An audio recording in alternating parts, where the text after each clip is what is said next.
Let's go, girls. Just tell me that I can and I'll show you things that you couldn't believe.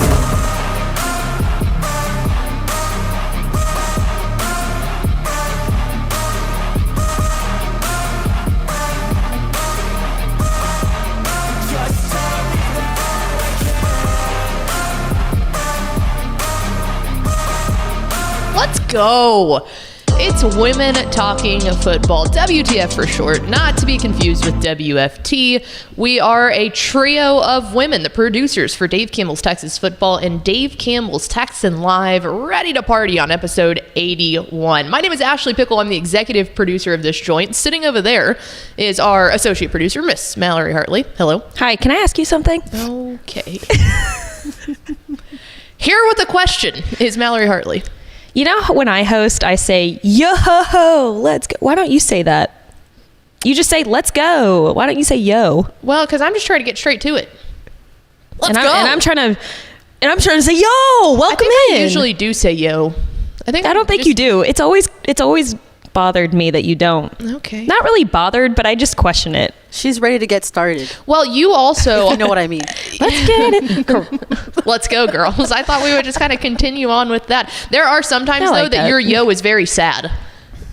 Yo. Yeah, sometimes it's yo! Like, see, that's better. Let's but go! Sometimes it's like, yo, let's go. That's not... I'm going to find some clips. I'm going to find some clips. I think we're going to find some clips. We're going to pull the receipts. If there's one thing about me, I've got receipts. Yeah, you do. Sitting in there, the third voice that you hear, it's Miss Vianney Moreno. What is up? What's up, guys? Y'all are blued out over there. Look at her. I love how she's waving at me. There is glass in between y'all. You are in a separate room. When we say that, we mean it. We need to get a studio cam up in here. We do have a studio. like a full. Oh yeah, to see that you're actually like in a different. Like a jib. Let's get a jib in here. I don't think a jib would even fit in that room, to be honest with you. We need a screen right here of just VNA, so we can look at her. You know. Oh yeah, that's fair. I can look at her. Yeah. You have to turn. Yeah. So that's a you problem. That's a problem when I host because I have to be like, yo, let's go.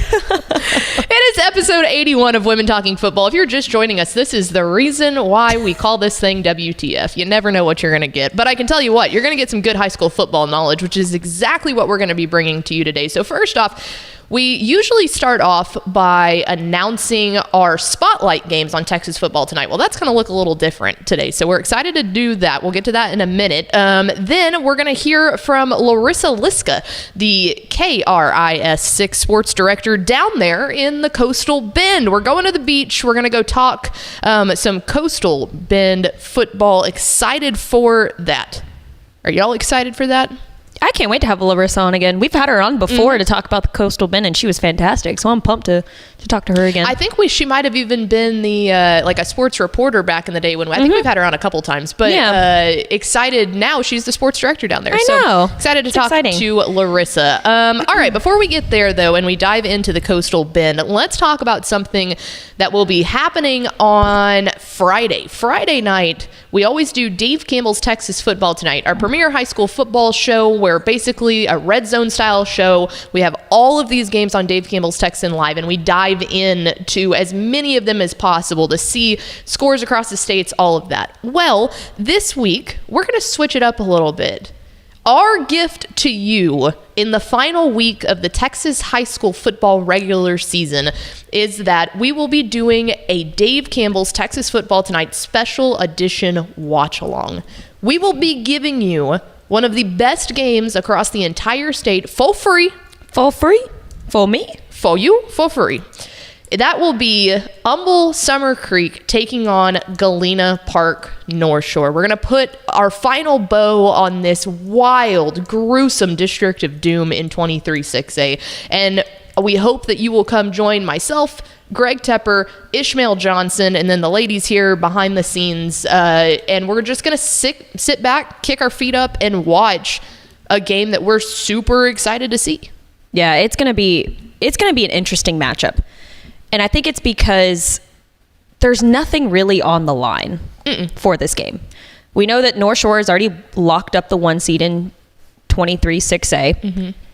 Summer Creek they've pretty much locked up that 3rd seed because they lost to Atascocita earlier in the year.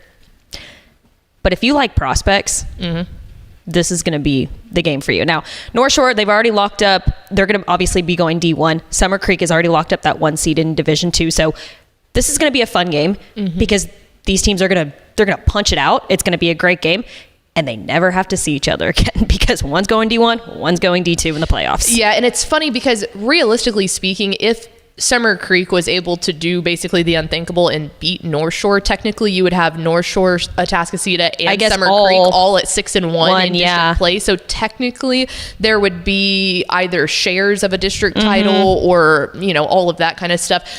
But don't get me wrong, I think North Shore is going to win, but you're still... It doesn't matter because they split seeding perspective. They split into 2 divisions once you get to 6A. Correct. So very, very, very excited to see what ends up coming out of that game. I think that North Shore is going to be your favorite. Definitely. But interested to see Summer Creek go. I mean, North Shore doesn't really have anything to lose other than maybe an outright district title, but just interested to see what Summer Creek's able to do here because this would be a really big confidence boost if you are able to keep it close. Obviously, if you go back to when Summer Creek played Atascocita hopped out to like a 27-0 lead. Yeah, we thought that was over, and that was the weeks 5 or week 6, and up until that point, Summer Creek had not allowed a single point to be scored the entire season. No. So they got to be, they were like flabbergasted at that point. Like, oh my gosh. It's the first time they had been punched in the mouth. They'd been punched in the mouth, right. No one had ever really punched him in the mouth until Atascocita, and it didn't go well until halftime. And whatever Kenny Harrison said to his Bulldog squad was like, hey, pull your head out of your butt. Because they came back and took Atascocita literally down to the last drive, basically one of the last plays of the game to be able to stop them. So this is a Summer Creek squad that now has been punched in the mouth. They know that they're going to get punched in the mouth by North Shore. Is it one of those things? Will they get off to a hotter start, which is something that I'm interested to see because playoffs rolling around, I need to see them come out and start throwing punches early if I'm going to really buy in on this Summer Creek squad being a team that can make it the distance again. Right. And I don't know so North Shore is typically a team that they do have some slower starts. Like they typically don't jump into gear really offensively, I guess you could say, until later on in the game, right? What happens if Summer Creek comes out and punches them right in the mouth, right? Can North Shore come back at that point? Can they even still compete at that point? You know, it'll be interesting to see. Also, North Shore, not to mention, 50-game winning streak for 50-game district winning streak for this team right now. Yeah. It is really hard to pick against a streak like that. No, yeah, it's hard to do. Like you said, North Shore, I think, is a favorite here, but definitely nothing to lose here, really, for either team, technically. But if Summer Creek can keep that close, I think you're right. I think it's a huge confidence booster for the Summer Creek squad going 6A D2 in the playoffs. I think we're gleaning towards another Summer Creek and DeSoto matchup. I guess that would be state championships. So it'll be interesting to see how they handle some explosive play too. They did it against Atascocita. They were able to neutralize them in the second half, but I'm interested to see how well Summer Creek comes out early on. And I think that'll determine a lot of the pace of the game. So we will be watching it right there alongside with you. So if you're not a Dave Campbell's Texan Live subscriber, please come join us for free. You can get this game. This is our gift to you heading into the best time of the year, which is Texas high school football playoffs. So we're excited to bring you that. And at halftime, we'll be checking in on a lot of scores and highlights and updates and stuff too. So you'll get a little bit of the normal Texas football tonight mixed in there. Don't think that we're not talking about some of these chaotic games in week 11. Well, and what I'm really pumped about is usually going behind the scenes a little bit when we're looking at those score graphics, like the 6A, 5A D1, 5A D2. Usually those are some of the top ranked teams in that classification, in that division. We're kind of switching it up. And we're going to be displaying the scores of the games of matchups that have implications. Yes. So each one of the scores that you see on those classification division score sheets, has an implication. Yes. And of course, there will be a QR code at the top of that screen to where you can actually go and look at the teams and the scores and all across the state of Texas. But that's what I'm really excited for about these score graphics this week. They're going to be fun to keep up with. Week 11 is my favorite week of the Texas high school football season. Yeah. Now, obviously, playoffs are a lot of fun, but I look forward to week 11 because we get to focus on so many teams that we don't usually get to talk about. And you're going, why do I care if someone's finishing fourth? They're just going to go play a North Shore and get blown into the water next week. It's like, yes, but we're getting free playoff games, basically. It's playoffs before playoffs, and that's fun. So anyway, I hope that you will tune in wherever you're watching this show. 7:30 p. Or well, actually, that's the other thing. Usually we start at 7:30. We are now moving that up. We will be live around 6:50, 6:55, but we will be hardcore going at 7 o'clock this week. So moving that up because the game starts at 7. So stand by your computers right at around 7 o'clock, and we will be live bringing you Dave Campbell's Texas Football Tonight special edition. We will tease something else in the latter half of the show of our programming note, because Saturday you're going to want to be by your computer as well. But I want to break up the fun things that we're doing a little bit. So many fun things coming up. So many fun things. All right. Another fun thing that has been happening before we get on to talking about the Coastal Bend is Kendra Scott, our great partners here with WTF and Dave Campbell's Texas Football. It's time to shine a light on the amazing spirit teams of Texas. The Dave Campbell's Texas Football Spirit Team Spotlight Award, presented by Kendra Scott, will recognize 10 spirit items across the Lone Star State for their tireless dedication, electrifying energy, and unyielding spirit to rally players, fans, and parents alike. This season, we celebrate 2 more of our standout winners. That would be San Antonio Brennan High School and Fort Worth Brewer High School. Both the Bears. Congratulations to these phenomenal teams. Keep that spirit alive and continue to inspire. You can visit texasfootball.com to learn more about our Spirit Team Spotlight Award winners. Congratulations again to San Antonio Brennan High School and Fort Worth Brewer High School for being the Dave Campbell's Texas Football Spirit Team Spotlight Award winners, presented by Kendra Scott. We appreciate everything that Kendra Scott does to shine a light on those ladies and gentlemen, part of the Spirit Squads. All right, we're going to go ahead and hear from our sponsors real quick, but coming up soon, Larissa Liska from Chris 6 down there in the Coastal Bend. 30-yard line, the 20, the 10, touchdown! Hi, I'm Jennifer Potter, Executive Director of Be Well Texas. Too many people are struggling alone these days, and alcohol and drug deaths are increasing. We started Be Well Texas to offer high-quality, science-based addiction treatment and recovery services anywhere, even at home. We provide compassionate, caring support virtually or in person. In many cases, there is no cost for treatment if you don't have insurance. Really. Welcome to Be Well Texas. We're glad you're here. Many athletes want to gain weight, or specifically build lean muscle mass to help improve performance. To do this, you must be committed to consuming more calories than needed to maintain your body weight. That means more carbohydrates, more protein, and more healthy fat. This can be challenging for some people, but it's required to put your body in an anabolic or building state. The key: consistency. This is a commitment that must be followed through 7 days a week to see the muscle mass gains you want. So how do you do it? Here are 5 tips to help. First, eat often. The goal is to eat a meal or snack every couple of hours, starting with breakfast.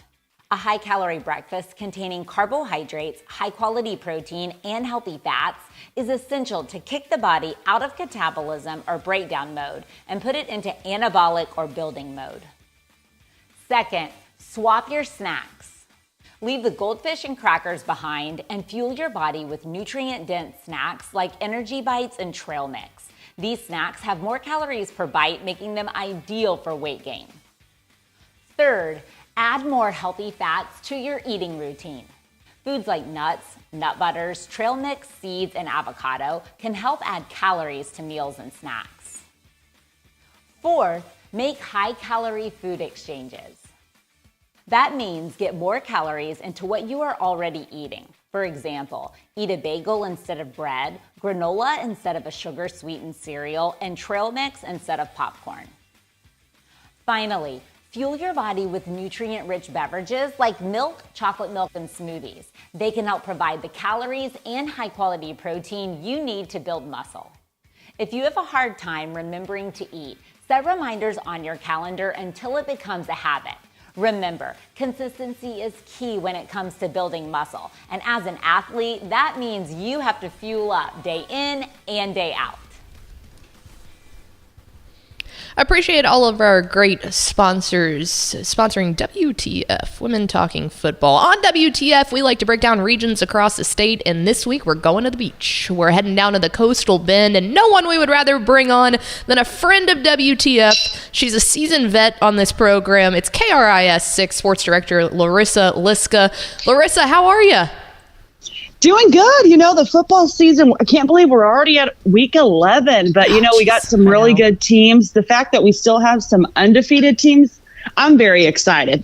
Speaking of some of those undefeated teams, especially in the larger schools down there, I know one of them is Flower Bluff. They've got a huge district matchup heading into this week. Between them and some of those other big schools around the area, what have you been most impressed with? You know, I've been impressed, especially with Flower Bluff, what they've been able to put together. We knew they had the talent, but I know one area I wanted to see this year was how their defense could do, especially moving up to 5A Division I. And they have done extremely well. You know, they have their times where, you know, I saw it last week. Not a great first half. And they could have just said, hey, you know what, we're down. And no, they were only down 14-7 at halftime. They threw an interception, fumbled the ball. It did not look good. They came back and won that in overtime. So I think they needed to be kicked in the mouth because sometimes being perfect is difficult. And while they still are perfect, I think winning in overtime, that's like, hey, you know, that was a wake up call for us. Sitton has looked incredible. They've beaten Miller. Sitton has looked very good, which has impressed me. They have a really good running back, Derek Garcia. That kid is tough. He does not want to go down without getting, you know, he keeps running. And then, of course, they have one of the top receivers in the Coastal Bend, Jacoby James. He will go top shelf for you, make any kind of play you need. And Tristan Hansen has done a great job over there. And again, Miller, too. What all of those teams have is a really good balanced team. They have a good quarterback. They have receivers that can catch the ball. And they have a really big running back.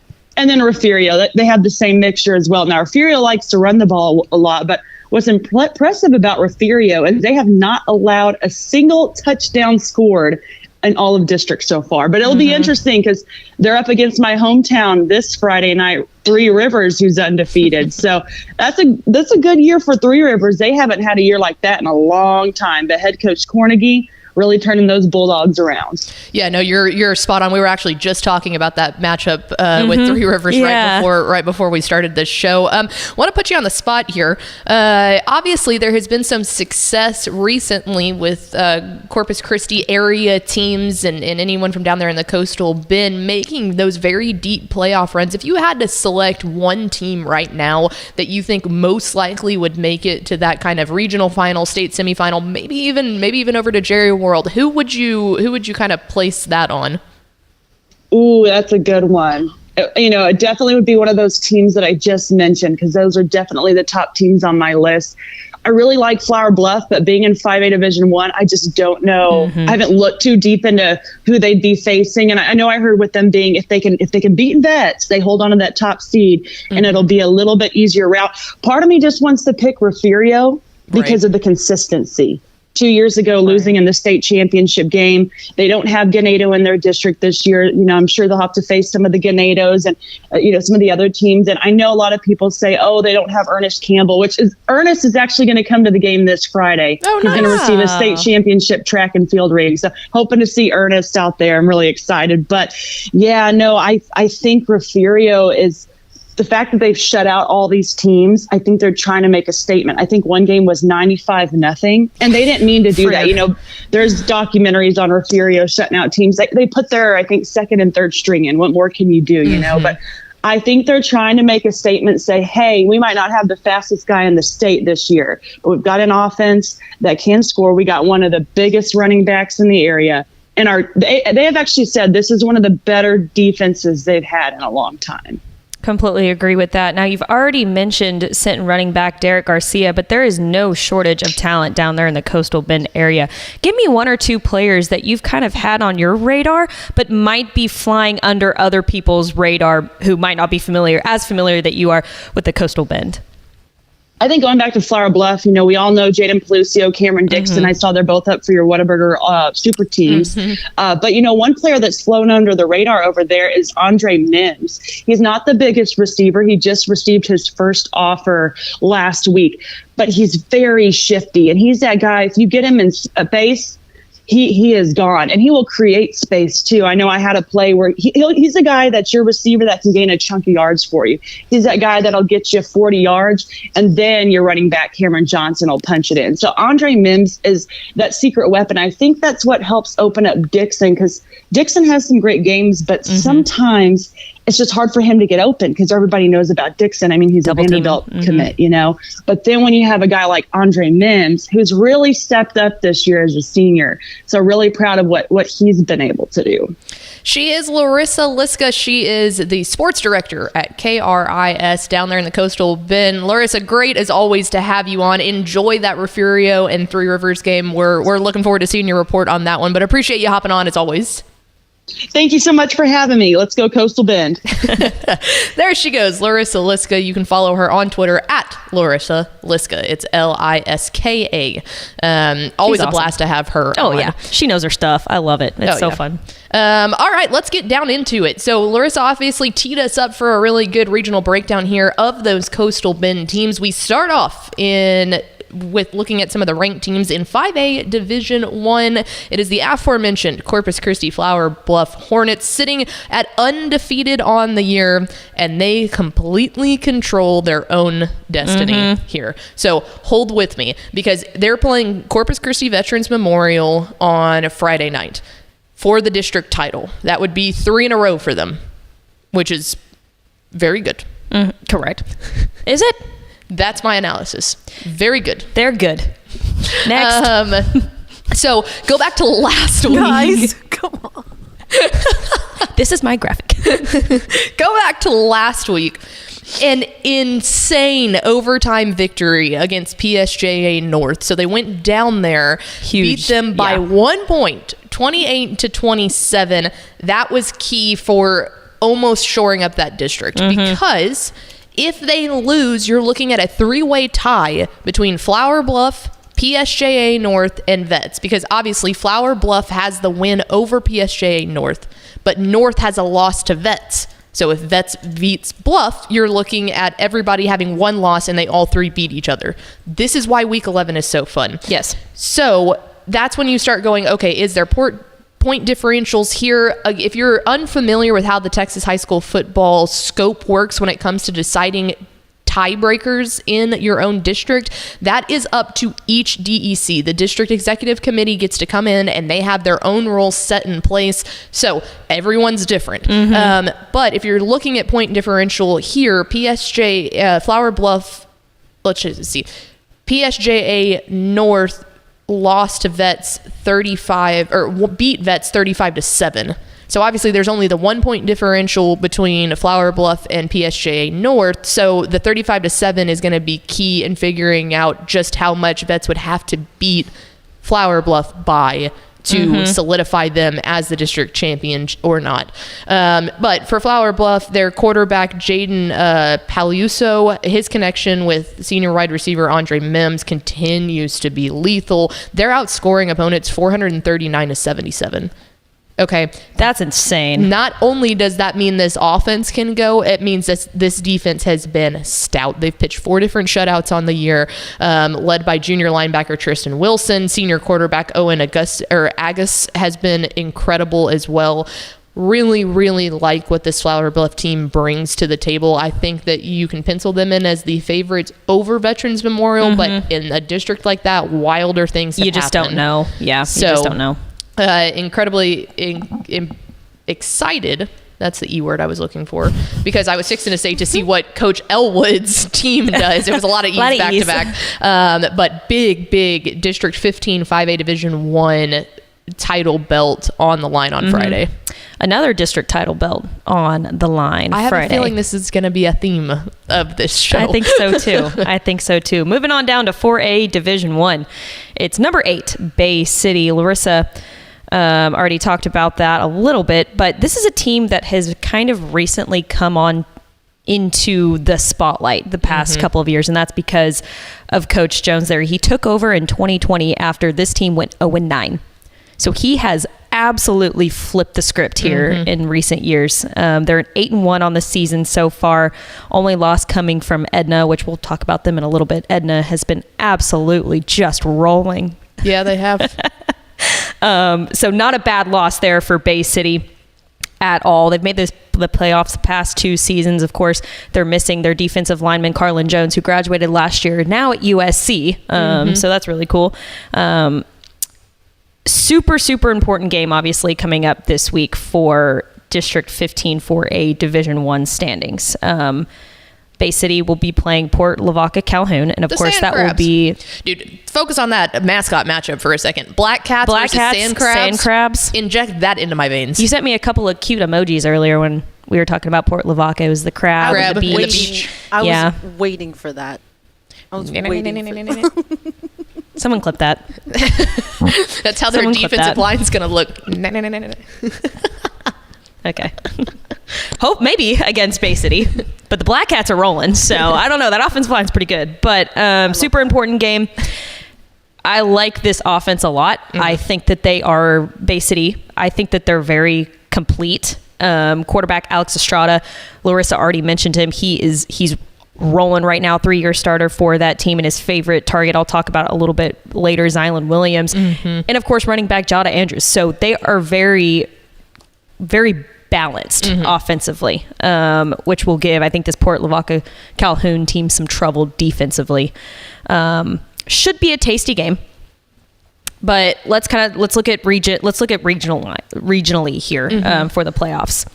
So last year they were in Region 3. They got knocked out by Kilgore in the area round. Now they're moving down to Region 4. So if Bay City ends up getting the first seed in Region 4 in District 15 4A Division 1, you're likely going to be the favorites to make it to the regional finals. I would agree with that, yes. Yes. Because if you lose to Friday to Port Lavaca Calhoun, you'll get the second seed in that district. You could be facing an Austin LBJ team in the regional semis. Yeah, that's tough. And they'd be tough to get past to make it to the regional finals. So obviously, if you're Bay City, you're wanting that 1 seed, so you don't have to meet LBJ earlier in the playoffs. Yeah, and that's what makes this one so enticing, because it's not just that the district championships is on the line. Like, that's awesome. Everyone wants to hoist a gold ball tomorrow, or not tomorrow. Today's Wednesday. That still throws me off. I know, because some people could be hosting or hoisting gold balls tomorrow, right? Thursday, Friday, and Saturday. Or some people could be watching this tomorrow. Also that. Regardless, the fact that the implication to make it to the regional final versus the regional semis with an Austin LBJ team, because even in the regional final, I think you would still be the favorite. I think so too. Yeah. I mean, you would likely end up against LBJ, but you can extend, Right, exactly. You can extend a week. A little bit further. So definitely going to be locked into that game. That should be a fun, tasty one. Port Lavaca Calhoun, of course, undefeated. Bay City 8-1. So, and undefeated in district play, I should say that. Not on the full year, but should be a tasty game. Moving down now to 4A Division 2, and that's where you will find Mr. Excited in Michael Troutman and his number 2 ranked Sinton Pirates. 9-0 on the season, 3-0 in district. You'll remember last year they went 10-3, had another fantastic run, and ended up losing to Wimberley in the regional finals. Keep that little nugget in your brain for a second. So 15 4A Division 2. What you're looking at right now is, again, a district title on the line. So Sinton beat Cuero 23-18. Cuero beat Rockport Fulton 34-14. Those scores are very similar. Sinton has a massive game on Friday against Rockport Fulton, because if you're Sinton, you can win. You can go undefeated in the regular season. You can win the district title. You can secure that first seed. Everything is great. I think that's how it'll play out. But if chaos ensues and Rockport Fulton was to win, you're looking at another 3-way tie there between Cuero, Rockport Fulton, and Sinton. Obviously, all of them having different wins. So that will be... Sinton has won the district championship like the last 5 or 6 years. This one will be even more impressive because we were shocked in that 15 4A Division II region when realignment came out, or district rather, because that is a much more even playing field than what Sinton has usually had in their district play. And you're seeing that shape out now. But Sinton is going to run you until they cannot run you anymore. Their senior running back, Derek Garcia, is averaging 137 yards per game. He's fantastic. And I'll talk about him in players to watch, but he's been the workhorse. Straw that stirs the drink for that offense. He is something special. And that's not to mention their senior quarterback, Tristan Hansen, he's averaging 80 yards on the ground. He's a dual threat. He can drop one when you need him to, but Troutman doesn't want to do that. They just want to run you to death and control the pace of that game. Micah Green is another one. But if you had to ask me right now, I think Sinton goes on to get the dub here. I think they secure the district championship, and I think we're looking at another rematch between Wimberley and Sinton in a potential regional final, which would be a lot of fun because Wimberley's back up to full health now. Oh yeah. The moment that they started getting people out of that injury bug, it has looked like Doug Warren's Texans team is the team. They're rolling again. But Sinton's going to give it all they got. So very excited to watch the result of Sinton and Rockport Fulton this week. A team that's already locked up a district title. One of your favorites. Yes. The Cowboys of Edna. The Cowboys of Edna. The number 2 team in 3A Division 1. Man, they look like they're the number 2 team in the state right now in 3A Division 1. Jimmy Mitchell has this team firing on all cylinders right now. They're 9-0 on the season, averaging 46 points a game, have pitched 4 shutouts. So they are both fundamentally sound on both sides of the ball right now. They're rolling. And you might say, okay, well, who have they played?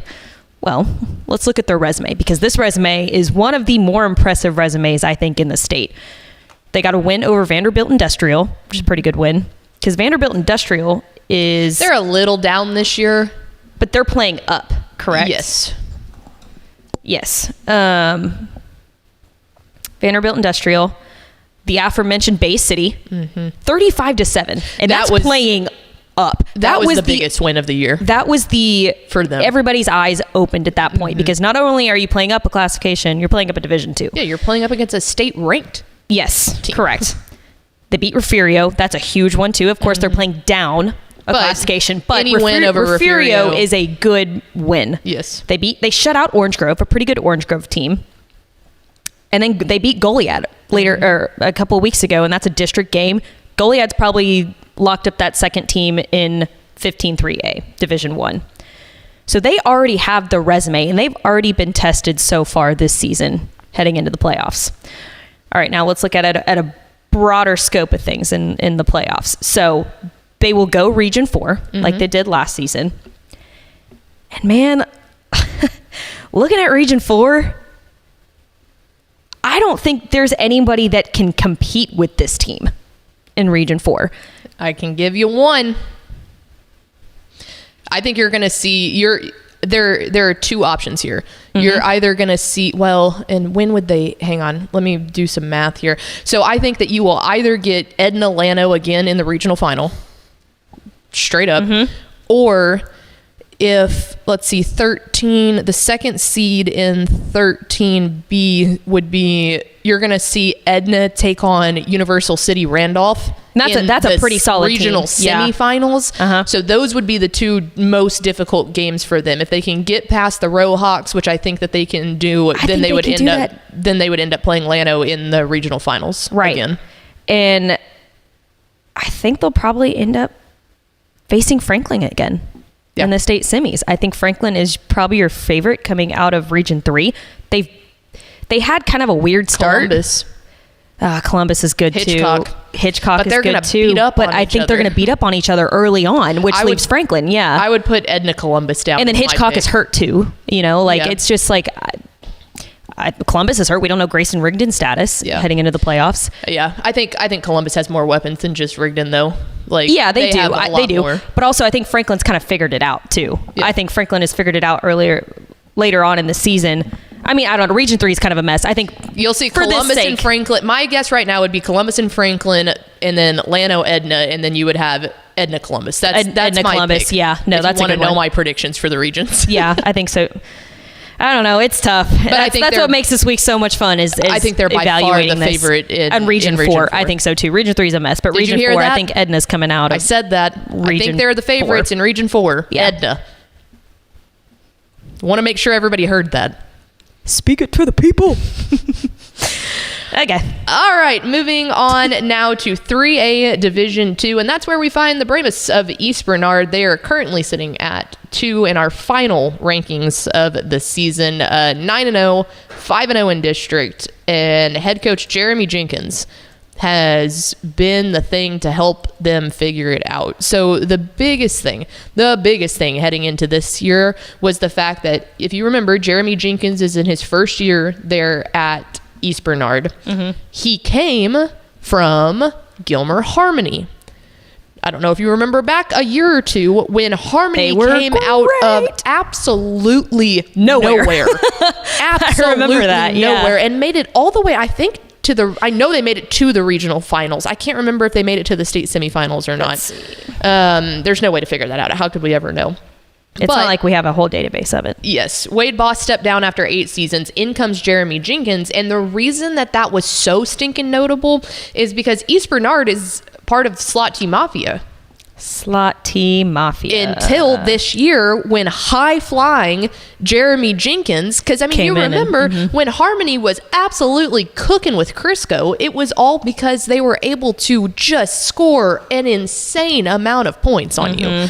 So it's not the high-flying Harmony team that we saw under Jeremy Jenkins, but they ditched the Slot T for the first time in like forever in that part of the state, and now they're more on a balanced spread attack. So they've had a really good showing with Alex Henriquez, I believe is how you say it. So he's not scared to run the ball. They're not scared to run the ball. It's a little bit different look than what a normal Jeremy Jenkins squad is, but they are able to throw it just as well. So district title on the line against an also undefeated team in the district ranks in Tidehaven, last year's runner-up in 3 Division 2. You remember they went on and lost to Gunner in the state championships, but put up almost as good of a fight as we've seen anybody do against Gunner. 30-14 the final on that one. But Tidehaven, David Lucio taking on Jeremy Jenkins' East Bernard squad for the district championship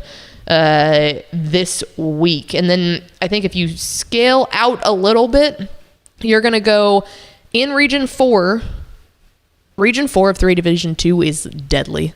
You've got number 3, I think, Poth. I can't get the Out of website awesome. Out of District 15, they're playing for their district title against a 6-0 Dilly squad. So you will play either Poth or Dilly, depending on that result in the by-district round. Mm-hmm. That doesn't make sense. No, that would be later. In the area round. And Lexington is coming out of District 13. They there. actually fell against Blanco, so they'll get the second seed. So they'll in still be that. down there at the bottom of the bracket. Yeah. But between Poth, Dilly, Lexington, Blanco, Region 4 is no gimme for this East Bernard squad. So they've got to make it through Tidehaven first, add in Tidehaven into that mix. But if you're looking for a region, especially in a lot of brackets, Region 4 tends to get a little lost every now and then. It is not getting lost in 3 Division 2. So excited to see what happens on Friday night. First off, though, Tidehaven and East Bernard squaring off. That's interesting. Tidehaven, of course, kind of down. They lost their do-it-all guy in Joseph Dodds last year to Baylor, but definitely not one to sleep on, No. I wouldn't say. Also, Harmony made it to the regional semis last year and lost to Newton. I think it was 2 years ago that they made the really long run. Mm-hmm. I think they made it to a regional final. Yeah. But anyways, you picked them. Let's close it. I remember that. I did. Mm-hmm. I'll have to go back and look. All these years are running together. I don't even know how many years I've been in this company. It all feels like it's been 84 years. It all feels like one large company, you know, or one large year when I've really been here for like 3. Anyway, she hates working with me. That's no, I don't. That you put words in my mouth. That's not true. That is not true. She hates SVNA. It's been one long year. That's what I got from that. Oh gosh, that's funny. That was really funny. Just go, it's been a long year. No, it's the way you said it. You said it like an old woman. No, I said it like the Titanic thing. I know. It's been 84 years. And then she said, it's been one long year. Moving on to 2A Division 1. Let's close it out. We got 2 ranked teams in 2A Division 1. No stranger to the number 2 team in the state in 2A Division 1. It's Refugio. I always have a tough time saying Refugio. I don't know what it is, but Refugio. Yes. The train keeps on rolling, even with the coaching change. Yep. I think a couple of us thought that this team would take a step back because they lost longtime head coach Jason Herring. I mean, he'd been there for 17, 18 years and really built up this program to what it is today.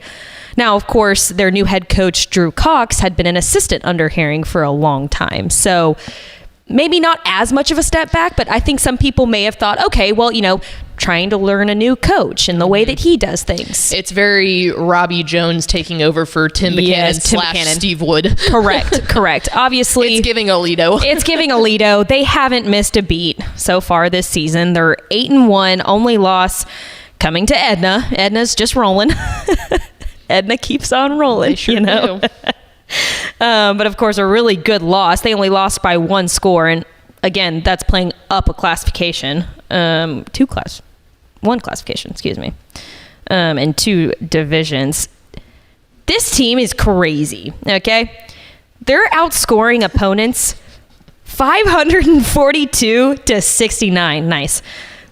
And they're averaging 60 points a game. And like Larissa mentioned, they haven't allowed a single point in district play. So their last 5 games, they've outscored opponents 353 to 0. When I had the pleasure to talk to Jason Herring before the state championship game last year. And you did. If you talk to Jason Herring, you know one of 2 things. 1, incredible ball-knowing Jack. 2, he's going to call you Hoss. Doesn't matter. I love that. Girl, guy. Hoss, let me tell you. So I got Hossed a couple of times, which was like that means like he trusts you. So that was like a real like endearing moment for me. But he goes, I'll tell you what, Hoss, we're a year early. I mean, their lines were full of sophomores last year. Yeah. Like there's a lot of their skill talent were younger junior sophomores. He was like, there was no reason that we should have been there last year. He anticipated they were going to be really good this upcoming year, but he did not think as of last year that was going to be the case. Which set up Coach Cox really well with a really solid team. They have a powerful offensive attack led by quarterback Keelan Brown and running back Jordan King. They like to run the ball a lot, like Larissa said. And they're playing 3 Rivers this week for the 16 2A Division 1 title. And then 3 Rivers is, of course, undefeated. Oh, that was 2 years ago that I talked to Herring. Sorry, my bad. Oh, yeah. Because Ganado knocked him out in the regional finals last year. Yeah. But again, they were still young. Like, this is still kind of that same group that's still mixed in there with them. So they'll go Region 4. Like we just said, Ganado got the best of them last year. And wouldn't you know it, number 4, Ganado. They're ranked. They're not going away. Another team, of course, that's rolling on. They're 8-1 on the season as well. Only loss coming from the aforementioned East Bernard. They're all just I love that they all play each other in the Coastal Bend. All the ranked teams in the Coastal Bend, regardless of classification or division, play each other for like in non-district play, and it's a lot of fun. I love it. They're lethal in the spread formation. Ganado is. They're led by quarterback Bryce Ullman, and he's got a plethora of wide receivers around him. Landon Hicks, Austin Pena, Kane Hayden, Luke Burris. There's no shortage. They have depth at that position, and that's good because that's what they like to do. They like to throw the ball. They like to air it out. They've already locked up that top spot in 15-2A Division 1. They played Danbury this week. Danbury's, they're second to last in that district, so I think you can pretty much assume that Ganado's got that in the bag for this week. But again, like we said, they'll also go Region 4. Here's the scenario that we're kind of looking at if you want a broader scope of things.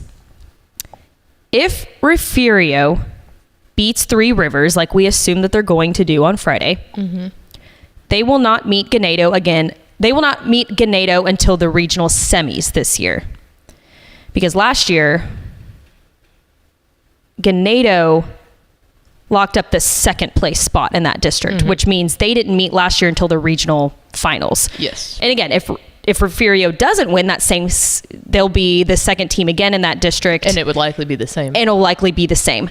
But we're guessing that Refugio and Ganado are both going to win and lock up their district titles, so they will not meet until the regional semis. And I think that's kind of the likely case scenario for Region 4 and 2A Both Division of these 1. teams should meet in the semis this year. Yeah, I think so too. Very fun. But that's definitely Refugio and Three Rivers is a game to keep your eye on this week, just to kind of check in on the first half. Check in on the first half, see what's going on. But we'll probably have that game on Score Graphics. Yes. For Texas football tonight. So there you go. The ranked teams in the Coastal Bend area. A lot to watch out for. A lot of district championships on the line. They just keep beating up on each other down there. They sure do. Now to round us all out, players to watch.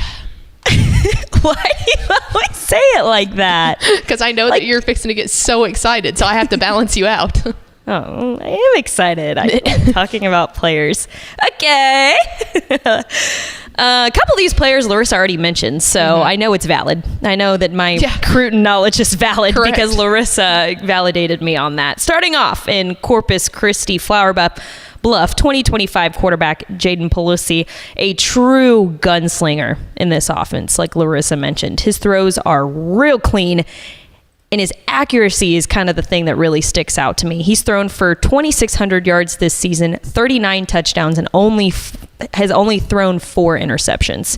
And 3 of those interceptions came from their game against Marshall, and they still won 40-0. So this is a good team all around. Yeah, no kidding. This is really a good team all around. And he's completing 78% of his passes this year. He's good. He is a really, really good ball player. He ranks among one of the top in the state with almost 130 career touchdown passes. And he will play football and baseball at UTRGV. I think UTRGV is getting a steal in this guy. He is real dang good. And then one of his favorite targets we'll talk about, Corpus Christi Flower Bluff 2025 wide receiver Cameron Dixon. Vanderbilt commit. Powers actually told me that he was very interested in Michigan State, and then he committed to Vanderbilt. Which, very excited. Vanderbilt is a fantastic school, obviously, this year. He'll what get they're a doing. great education. He'll get a great education.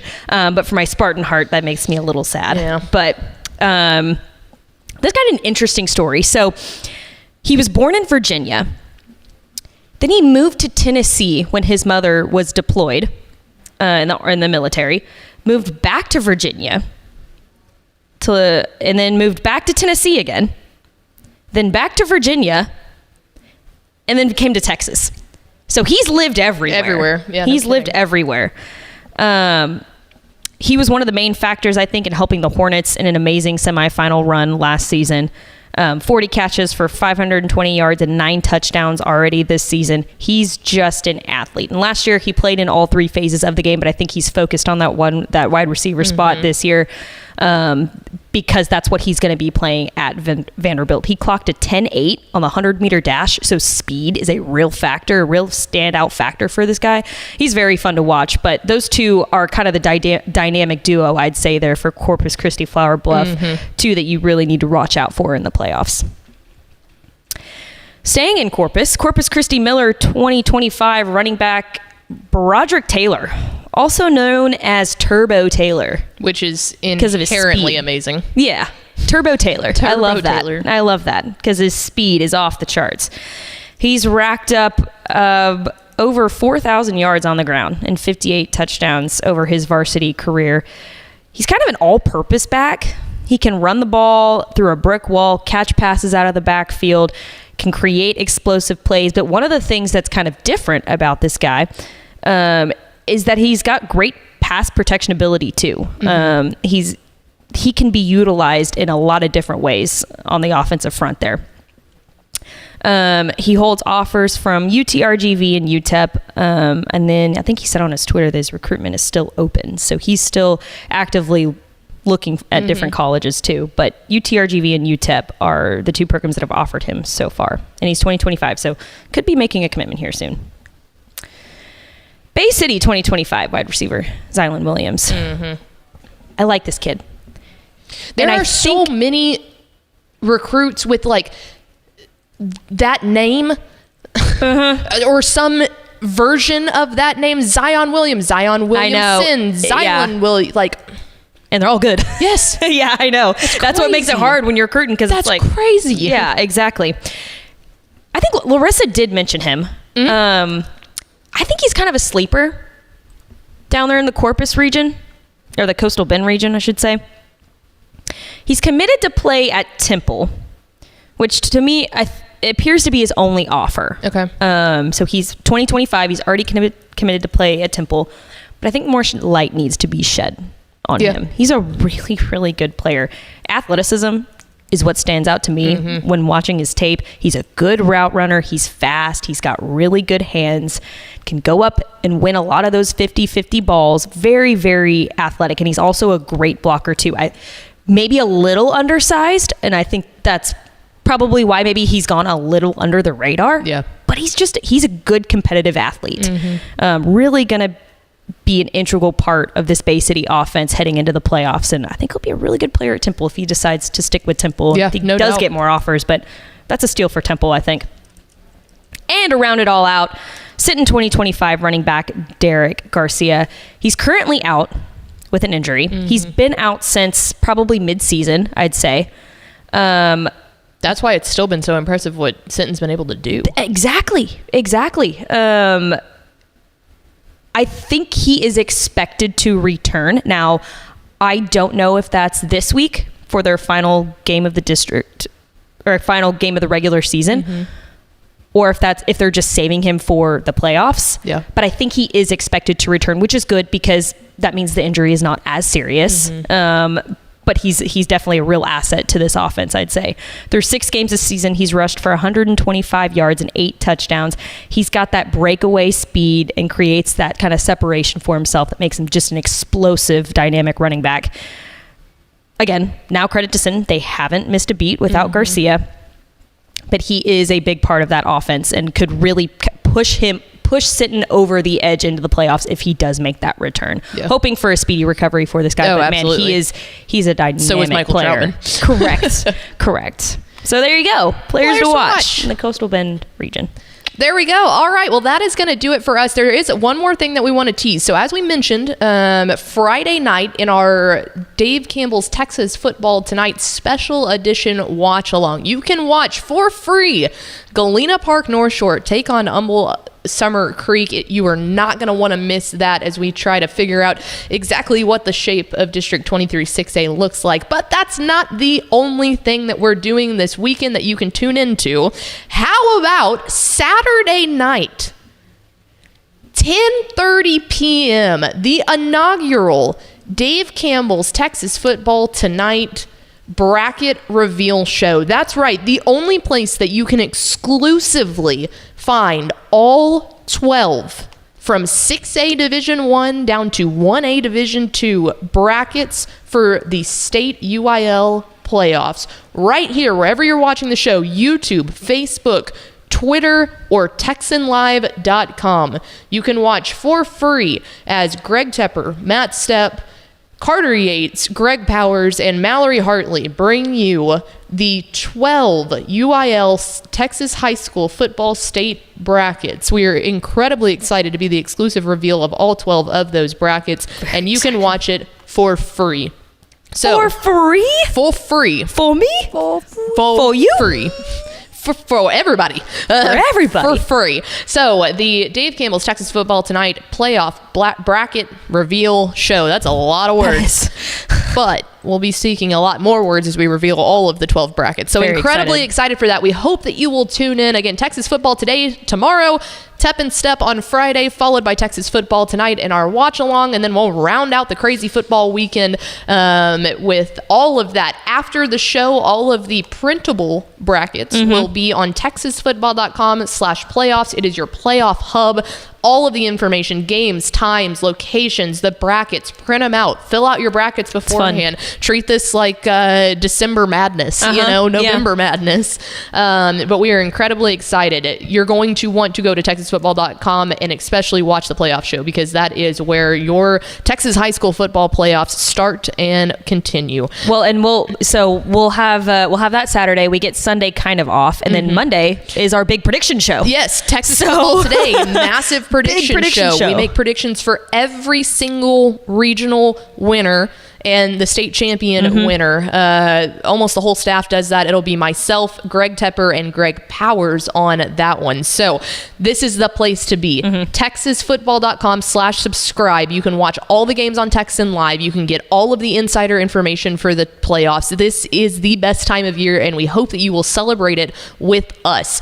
TexasFootball.com/subscribe. Go ahead and give it as an early Christmas gift if you want to avoid the shopping rush out there. Well, that'll do it for us on Women Talking Football. For Vianney Moreno, Mallory Hartley, I'm Ashley Pickle. We will see you next week for another edition of a playoff-bound Women Talking Football. We'll see you next Wednesday.